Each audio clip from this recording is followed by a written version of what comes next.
Yes, hello and welcome to another daily dose of Satoshi's News. Today's date is Tuesday the 24th of October 2023, the year of BSV. Buy BSV.live, the best place to buy Bitcoin SV online, the original protocol and genuine Bitcoin. Right, let's get into it. So a few things to go over today. It might take a while, but we'll get through this as quickly as possible. First thing I want to say is belated happy birthday to Dr. Craig Wright, the creator and inventor of Bitcoin, whose birthday was yesterday. So congratulations, Craig. Hope you enjoyed yourself. This is for you and your momentous court case that is coming up on the 15th of January 2024. So if you're listening, I hope you find this useful, and Calvin and Stefan as well. Hope you're doing well. Have a listen to this. So I know I went over Halsbury's Law before, but because it's actually quite difficult to find, I thought, you know what, I will actually copy and paste all of it and place links into this Medium article, which I will also link in the description below. So as a quick reminder, Craig is going into the High Court, which is an administration court, because it is not a trial by jury that he's having. So it's literally just going to be the judge listening to both parties and then making a ruling on it. But Halsbury's Law on Administrative Law 2011 states this. And just to let you know what Halsbury's is, so Halsbury's Law of England is the authoritative source on the laws of England and Wales. Halsbury's Laws of England is the only comprehensive narrative statement of the law of England and Wales, containing law derived from every source. So, Halsbury's Law on administrative courts starts off by saying administrative courts are unlawful. It then says Halsbury's Law states administrative courts are unlawful. And it says councils and the Child Safety Agency might want to read this. Now, what's important about this is this line right here. So, this one says, the law is absolutely clear on this subject. There is no authority for administrative courts in this country, and no act can be passed to legitimise them. Literally, the only authority that stands in law is a trial by jury. Everything else is contract. Literally, that's what the legal system is. Now, what you might find shocking is this next bit. So here we go. We are just going to go over, hopefully we'll keep it under 15 minutes, the 12 presumptions of court. Now, for any of you who haven't heard this before, you might actually genuinely find this really shocking, as I did. And so I'll explain this as we go through it. So this is the 12 presumptions of court, and it's Canon 3228. Now, a lot of this applies, so I'm literally going to read through it and then discuss it. So as an introduction here, it says, a Roman court does not operate according to any true rule of law. And again, that would be like the High Court that Craig is going to. But by assumptions of the law. Therefore, if any presumption presented by the private bar guild are not rebutted, they become fact and are therefore said to stand true, or as truth in commerce. And again, commerce is commercial, and only a corporation can deal in commerce. And a corporation is a corpse entity. It is a legal fiction. It doesn't exist. So this is absolutely bogus. So it says here there are 12 key assumptions asserted by the private bar guilds, which, if unchallenged, stand true, being public record, public service, public oath, immunity, summons, custody, court of guardians, court of trustees, government as executor stroke beneficiary, executor de son tort, and incompetence and guilt. So let's go through these and discuss how they apply to Craig's situation. So at the top, number 1, the presumption of public record is that any matter brought before a lower Roman court is a matter for the public record, when in fact it is presumed by the members of the private bar guild that the matter is a private bar guild business matter. Unless openly rebuked and rejected by stating clearly the matter is to be on the public record, the matter remains a private bar guild matter completely under private bar guild rules. Now this would explain what happened to one of my friends recently who was in the High Court, and the judge acted completely unlawfully. And so he asked for transcripts of everything that had been discussed and said. And usually transcripts come back within 3 weeks. He got his transcripts back within 4 months, and literally everything the judge said had been redacted because it was utterly unlawful. And the reason they can do that now is because now we know they are acting as a private bar guild, and it is completely private under bar guild rules. So it had nothing to do with justice or the law. And this is the problem that Craig is going to face, because I don't think anybody understands the level of corruption, which we'll come to later after we've gone through this. And it is endemic.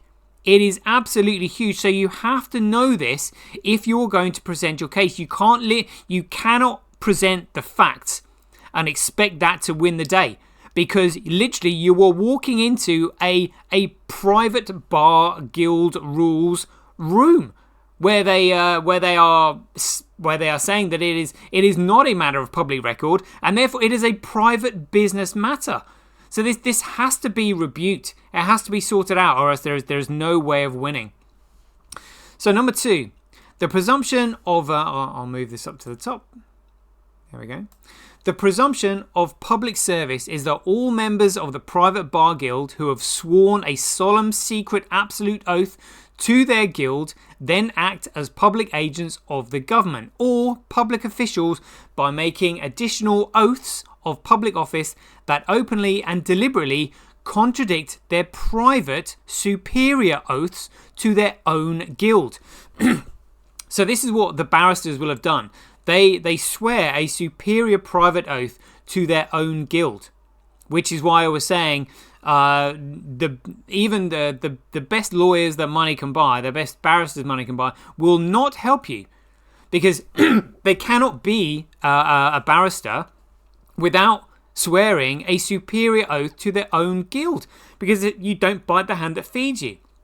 So again, unless openly rebuked and rejected, the claim stands that these private bar guild members are legitimate public servants and therefore trustees under public oath.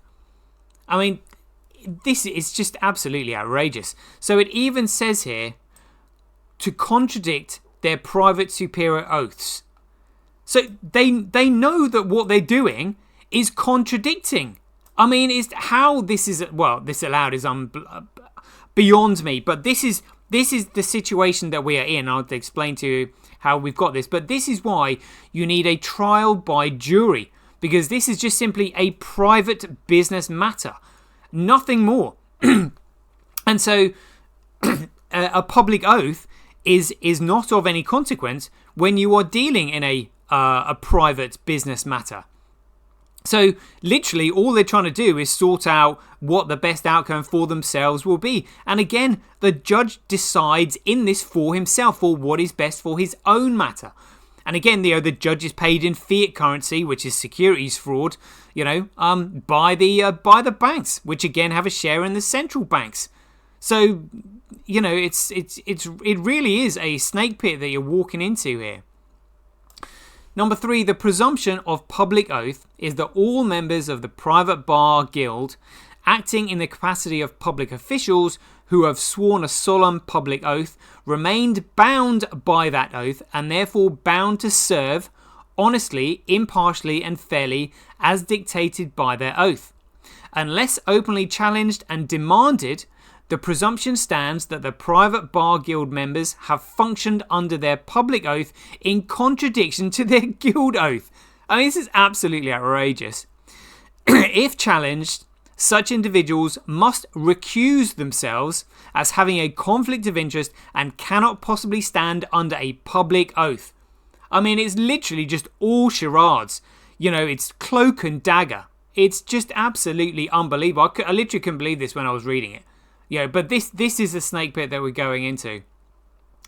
Number 4, the presumption of immunity is that key members of the private bar guild in the capacity of public officials acting as judges, prosecutors and magistrates who have sworn a solemn public oath in good faith are immune from personal claims of injury and liability. And again, unless openly challenged and their oath demanded, the presumption stands that the members of the private bar guild, again, dealing in private business matters, as public trustees acting as judges, prosecutors and magistrates, are immune from any personal accountability of their actions. So this means that if the judge makes a ruling which is detrimental to someone's situation and therefore causes a harm, injury or loss, they are immune from it when they shouldn't be. They absolutely need to be held accountable for causing injury, harm and loss to anybody by their actions. It's unbelievable. Unbelievable. Number 5. The presumption of summons is that by custom, a summons unrebutted stands and therefore one who attends court is presumed to accept a position. So again, Craig is going in as a defendant, so it says here defendant, juror, witness, and jurisdiction of the court. So they're assuming that he's already accepting jurisdiction of the court. And remember, it's not even a trial by jury. So it's literally you're accepting what the judge is going to say, and the judge has clearly a bias in this. So attendance to court is usually invitation by summons, unless the summons is rejected and returned with a copy of the rejection filed prior to choosing to visit or attend jurisdiction and the position as the accused and the existence of guilt stands. So, and again, this still applies to the High Court when you still have your position. You are going in as a defendant. And particularly when you're going into this corporate world, which is what this court is, you are going in as a legal fiction. And unless you actually demand that you are recognised as a man of the living, then literally the judge is just simply going to rule in what favours him, and you don't bite the hand that feeds you. I mean, I know most people listening to this will be like, this can't be true, but these are the 12 presumptions of court. It's shocking. And again, the judge, well, again, I mean, they're acting as judges. It's not even a real judge because it's not a trial by jury. It's shocking. Number 6, the presumption of custody is that by custom a summons or warrant for the arrest unrebutted stands, and therefore one who attends court is presumed to be a thing. Now, even though this is not a criminal court proceedings, you are still considered a thing and therefore liable to be detained in custody by custodians. This includes the dead legal fiction non-human person that corporate government's rules and regulations were written for. Custodians may only lawfully hold custody of property and things, not flesh and blood. So this is what they're saying. It's all to do with corporate. And so Craig is going to try and say that I, as a man, created Bitcoin. Well, they can literally just turn around and say, no, you didn't. And it's they can literally say that, unless it's rebutted. So it says here, unless the presumption is openly challenged by rejection of the summons and or at court, the presumption stands that you are a thing. And if you're a thing, you cannot own property. You cannot make a claim that you own something and your intellectual property, or that you can't claim that you invented something because you're a thing and things can't invent. This is what I'm saying. And property, and therefore lawfully able to be kept in custody by custodians. So that's more in reference to criminal law, but still, it's just unbelievable. The fact is, the thing still applies because you're going into a Roman court. You're not having a trial by jury. 7, the presumption of court of guardians, and this applies to anybody listening now. This is absolutely shocking. The presumption of court of guardians is the presumption that as you may be listed as a resident of a ward, and again a ward, like think of a psych ward or something, of a local government area, and have listed on your passport the letter P, which almost everybody has, it's outrageous, you are a pauper and therefore under the guardian powers of the government and its agents as court of guardians. So this is what Craig will be going in as. He'll be going in as somebody with the letter P on his passport. And again, he won't be allowed to speak because he is under the guardian powers of the government and the court of guardians. So he will not be able to put his argument forward, and the barrister will be just simply acting under his superior oath to the Bar Guild. Unbelievable. So unless this presumption is openly challenged to demonstrate you are both a general guardian and general executor of the matter, which is your trust, and again this is referring to the CSW v Trust, of the CSW v Trust Act of 1666, and again that's that number, pay attention to that. Before the court, the presumption stands and you are by default a pauper, a lunatic, and therefore must obey the rules of the clerk of guardians, the clerk of the magistrate's court. So he literally must obey what the judge says, unless he rebukes and rejects this and challenges it. It's absolutely essential. Otherwise, I think he could really become a cropper. And again, his lawyers, his barrister, is not going to tell him any of this. Number 8, the presumption of court of trustees is that members of the private bar guild presume you accept the office of trustee as a public servant and government employee just by attending a Roman court. As such, courts are always of public trustees by the rules of the guild and the Roman system. So again, what you actually should be is the beneficiary of your trust. So by making you the trustee, what they're trying to do is make you liable for any fines and forfeitures that they put on the trust. As trustee, you're liable to pay it, when in actual fact you are the beneficiary of that. So unless this presumption is openly challenged to state you are merely visiting by invitation, and this is what Craig needs to do, to clear up the matter, and you are not a government employee or public trustee in this instance, the presumption stands and is assumed as one of the most significant reasons to claim a jurisdiction simply because you appeared. Now, just because Craig appeared at court, they are simply going to assume that he agrees to all of this, which means he is never going to win. Never going to win. Obviously, I hope he does, and this is why I'm exposing this, trying to tell him what he needs to do.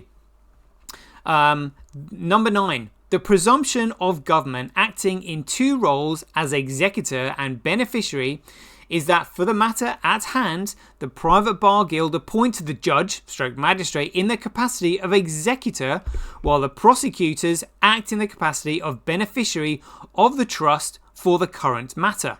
And again, unless this presumption is openly challenged to demonstrate you are both a general guardian and general executor of the matter, the trust, before the court, the presumption stands and you are by default the trustee. And again, you need to be the beneficiary.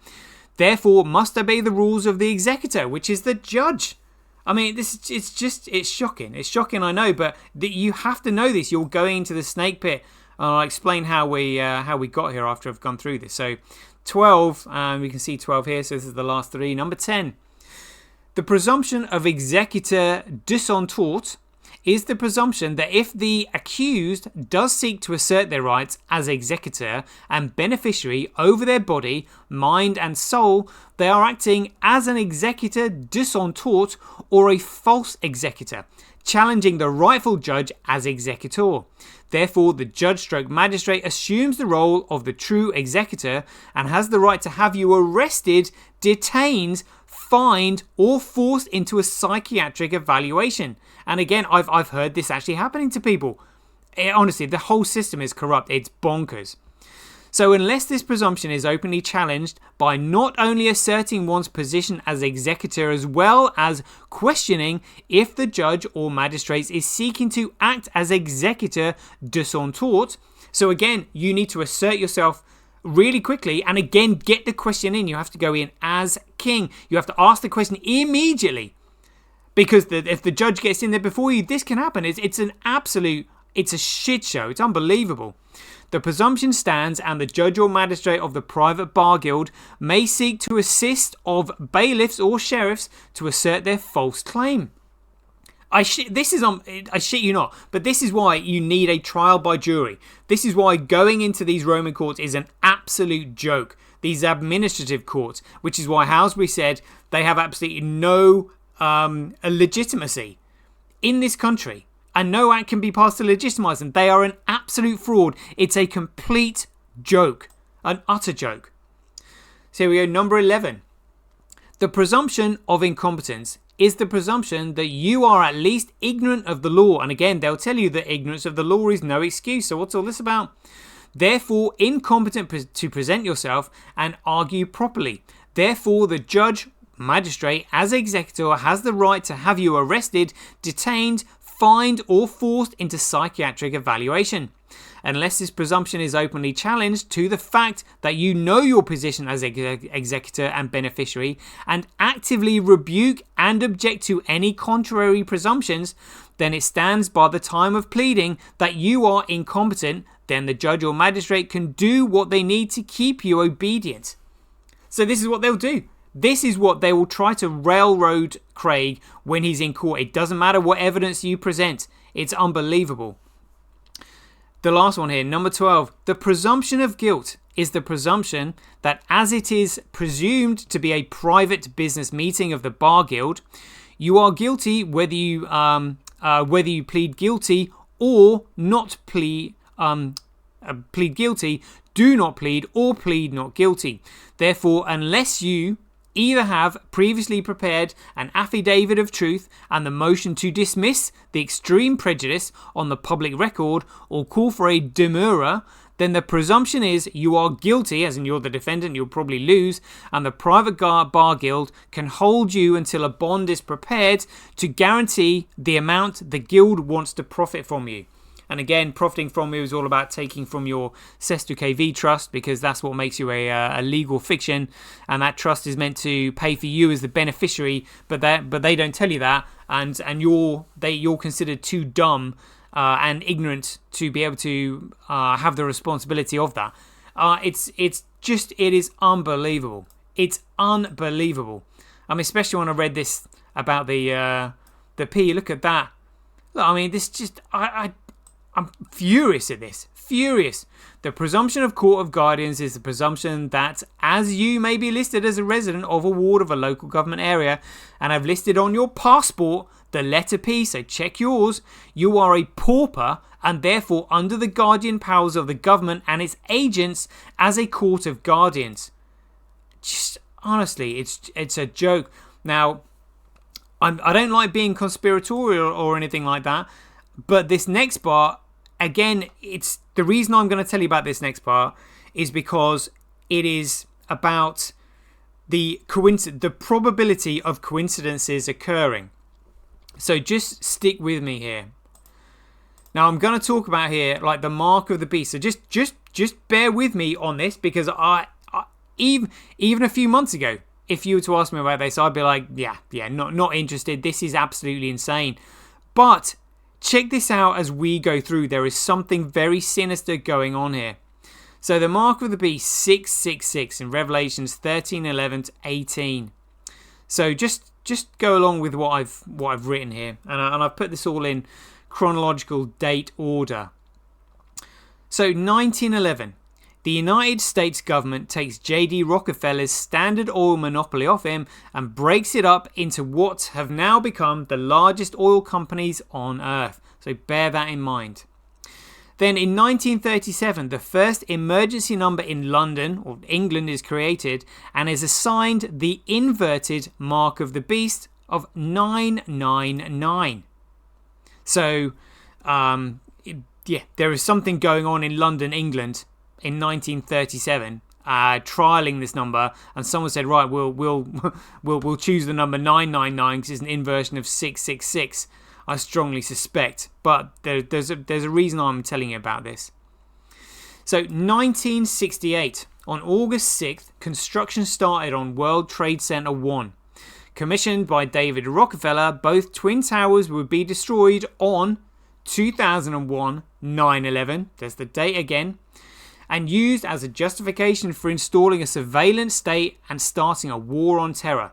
It would be the longest, most expensive war in modern history and achieved nothing when the US military, without any notice, would suddenly withdraw from the region after 20 years of occupation. Now, 1968, so construction on World Trade Center 1 started. Now check this out as another coincidence. Also in 1968, the first emergency number in the USA is created and assigned the number 911. What are the coincidences?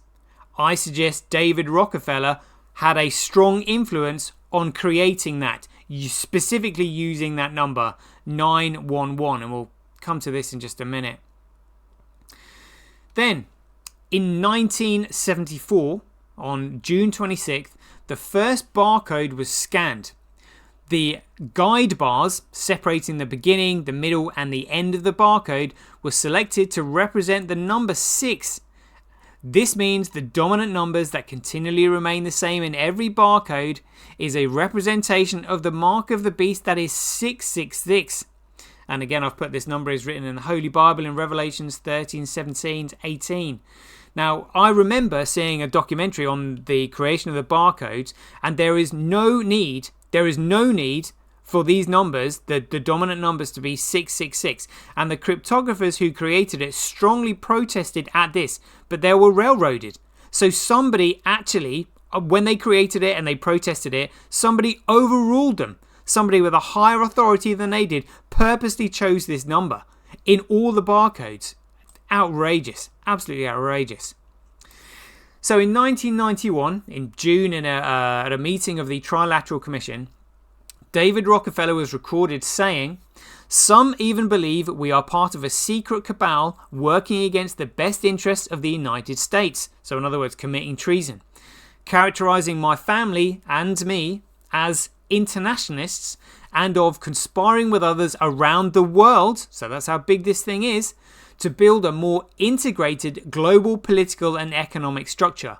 One world, if you will. If that's the charge, which is treason, I stand guilty and I'm proud of it. Unbelievable. Look, he even said a secret cabal working against the best interests of the United States. So you're working for the interests that are not in the interests of the United States. Unbelievable.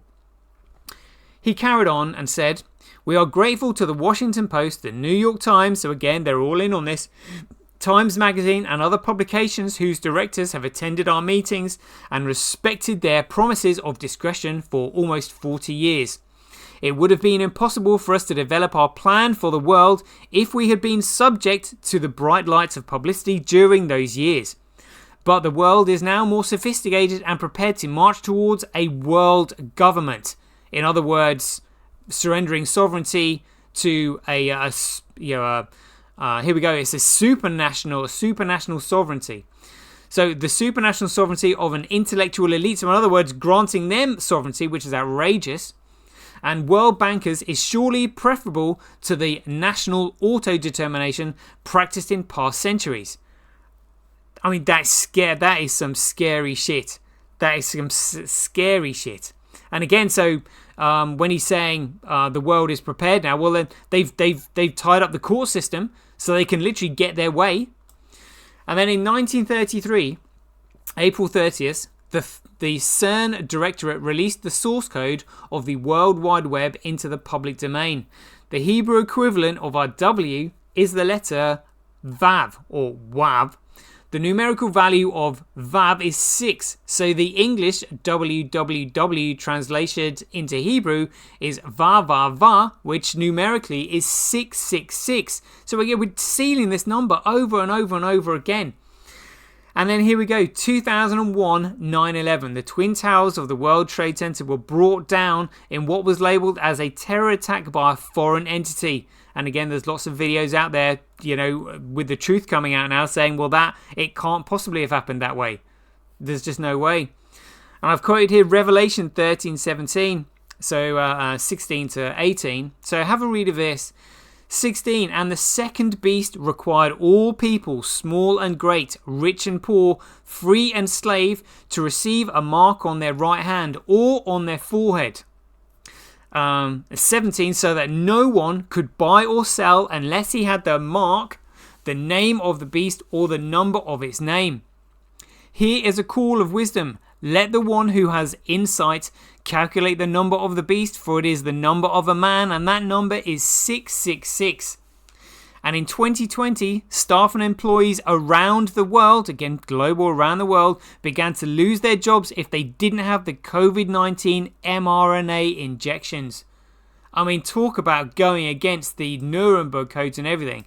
Especially as it's now been found that the simian virus SV40 promoter, which actually accelerates cancer, has now been found in there, and they're saying that there's no way it could be in there unless it was, well, they I don't know, I don't know if you can question it, but there was I don't understand how it could have got in there, because it can't have got in there naturally. It's shocking. So I just wanted to go over this. This is a half an hour show. There we go. So remember, this is all about the largest court case in financial history. The cabal masquerading as COPA, calling themselves the Crypto Open Patent Alliance, against Craig Wright, who was the creator and inventor of Bitcoin, on the 15th of January 2024.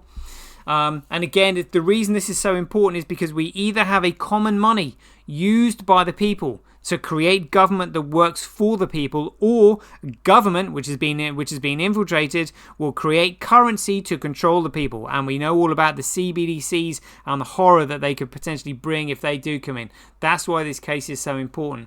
So there we go. So 15th of January 2024. Stay tuned. We'll bring you more. And until then, be aware, take care, stay safe out there, and we'll see you in the next one.